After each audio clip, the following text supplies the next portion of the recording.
আচ্ছা ভিতরে আস। না তুমি যাও, আমি যাবো না, রাইতে নিতে টাইম। আচ্ছা আজকে আমি রাইতে বেলা থাইকে যাই। না, রাইতে ঘরে বাইরে থাকা উচিত না, ঘরের বউ ঘরে যাইবা। আসি।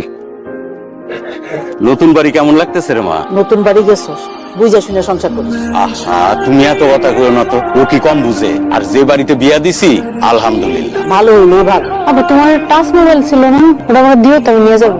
কে টাচ মোবাইল নিয়ে যাইবা কেন? তোমার জামার এত বড় ব্যবসা, আর সময় তো লগে অনেকগুলা ডিমো নিয়ে আইছো, তোমার একটা নতুন মোবাইল কিনা দিতে পারে না? তুই যদি একটা কথা কস না, একটা কথা বলে খবর আছে, বল যা।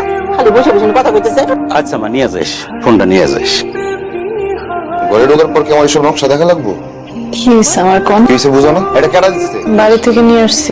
বাহ, বাসা থেকে ভালো জিনিস আনতে পারো না? এই মোবাইল যদি কোনোদিন চালাইতে দেখছি তাহলে কিন্তু ভালো হইবো না। সারাদিন বাসার মধ্যে বসে বসে আমি কি করবো? কত বড় সাহস, প্রেমকে তর্ক করে।